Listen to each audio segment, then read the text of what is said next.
Breaking news. 50 lakh ವರದಕ್ಷಿಣೆಗಾಗಿ PSI ಕಿರುಕುಳ. ಬೆಂಗಳೂರಿನಲ್ಲಿ PSI ವಿರುದ್ಧ ಪತ್ನಿಯ ಗಂಭೀರ ಆರೋಪ. ಪಿಎಸ್ಐ ಭೈರಪ್ಪ ವಿರುದ್ಧ ವರದಕ್ಷಿಣೆ ಕಿರುಕುಳ ಆರೋಪ ಮಾಡಿರುವಂತಹ ಪತ್ನಿ ಲೋಕಾಯುಕ್ತ ಬಲೆಗೆ ಬಿದ್ದ ಬಳಿಕ ಈತನ ವರ್ತನೆ ಬದಲಾಗಿದೆ ಎಂದು ಪತ್ನಿ ಆರೋಪ ಮಾಡಿದ್ದಾಳೆ. ದೈಹಿಕ ಮಾನಸಿಕ ಹಿಂಸೆ ನೀಡಿದ್ದಾನೆ ಎಂದು ಪತ್ನಿ ಆರೋಪ ಮಾಡಿರುವಂತದ್ದು.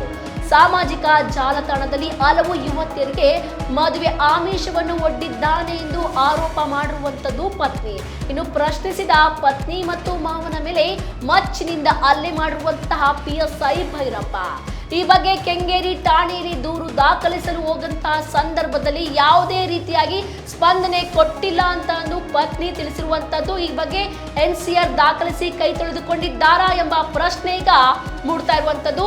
ಪೊಲೀಸ್ ಆಯುಕ್ತರು ಡಿಜಿಐಜಿಗೆ ಲಿಖಿತ ದೂರನ್ನು ದಾಖಲಿಸಿದ್ದಾರೆ ಪತ್ನಿ. ಇನ್ನು ಆರೋಪಗಳ ಕುರಿತು ಸಮಗ್ರ ತನಿಖೆ ಕುಟುಂಬದವರು ಮಾಡಬೇಕು ಅಂತಂದು ಹೇಳ್ತಾ ಇದ್ದಾರೆ ಪೊಲೀಸರಿಗೆ. ಈ ವಿರುದ್ಧವಾಗಿ ಪಿಎಸ್ಐ ವಿರುದ್ಧದ ಆರೋಪಗಳ ಸತ್ಯಾಸತ್ಯತೆ ತನಿಖೆಯಿಂದಲೇ ಬಹಿರಂಗವಾಗಬೇಕಾಗಿದೆ.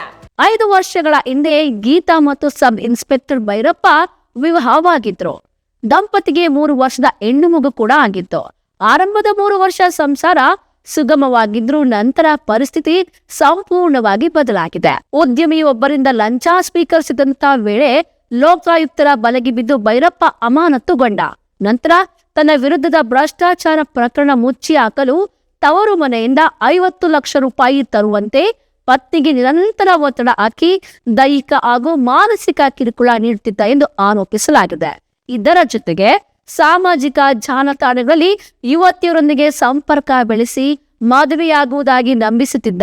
ಇದನ್ನು ಪ್ರಶ್ನಿಸಿದಾಗ ಮದ್ಯಪಾನವನ್ನು ಮಾಡಿ ಹಲ್ಲೆ ನಡೆಸುತ್ತಿದ್ದ, ಜೀವ ಬೆದರಿಕೆ ಹಾಕುತ್ತಿದ್ದ ಹಾಗೂ ರೌಡಿಗಳನ್ನ ಮನೆ ಮುಂದೆ ಕರೆತಂದು ಭಯ ಹುಟ್ಟಿಸುತ್ತಿದ್ದ ಎಂಬ ಆರೋಪವು ಹೆಂಡತೀಗ ಈ ಸಬ್ ಇನ್ಸ್ಪೆಕ್ಟರ್ ಮೇಲೆ ಮಾಡಿದ್ದಾರೆ. ಜುಲೈ 12ರ ರಾತ್ರಿ ಮನೆಯಲ್ಲಿ ನಡೆದ ಈ ಗಲಾಟೆ ವೇಳೆ ಬುದ್ಧಿವಾದ ಹೇಳಲು ಬಂದಂತಹ ಮಾವನ ಮೇಲೆಯೂ ಮಚ್ಚಿನಿಂದ ಹಲ್ಲೆ ನಡೆಸಿ ಕೊಲೆ ಮಾಡಲು ಯತ್ನಿಸಿದ್ದಾನೆ ಎಂದು ಕುಟುಂಬದವರು ಆರೋಪಿಸಿದ್ದಾರೆ. ಇಷ್ಟಾದರೂ ನ್ಯಾಯ ಸಿಗಲಿಲ್ಲ ಎನ್ನುವುದು ಕುಟುಂಬದವರ ಅಳಲು. ಆರೋಪಿಯು ಪೊಲೀಸ್ ಇಲಾಖೆಯಲ್ಲಿ ಕೆಲಸ ಮಾಡುತ್ತಿರುವಂತಹ ಕಾರಣಕ್ಕಾಗಿ ಕೆಂಗೇರಿ ಠಾಣೆಯಲ್ಲಿ ದೂರು ದಾಖಲಿಸಲು ಹೋದಾಗ ಪೊಲೀಸರು ಸರಿಯಾದ ಸ್ಪಂದನೆ ನೀಡಲಿಲ್ಲ. ಮೆಡಿಕಲ್ ಪರೀಕ್ಷೆಯನ್ನು ಮಾಡಿಸದೆ ಕೆಲವರು ಎನ್ಸಿಆರ್ ದಾಖಲಿಸಿ ಕಳಿಸಿದ್ದಾರೆ ಎಂದು ಪತ್ನಿ ಪೊಲೀಸರ ಮೇಲೆ ಆರೋಪಿಸಿದ್ದಾರೆ. ಈ ಹಿನ್ನೆಲೆಯಲ್ಲಿ ನಗರ ಪೊಲೀಸ್ ಆಯುಕ್ತರು ಹಾಗೂ ರಾಜ್ಯ ಪೊಲೀಸ್ ಮಹಾನಿರ್ದೇಶಕರಿಗೆ ಲಿಖಿತ ದೂರು ಸಲ್ಲಿಸಿದ್ರು. ಗೀತಾ ತಮ್ಮ ಕುಟುಂಬಕ್ಕಾಗಿ ನ್ಯಾಯ ಒದಗಿಸುವಂತೆ ಮನವಿ ಮಾಡಿಕೊಂಡಿದ್ದಾರೆ.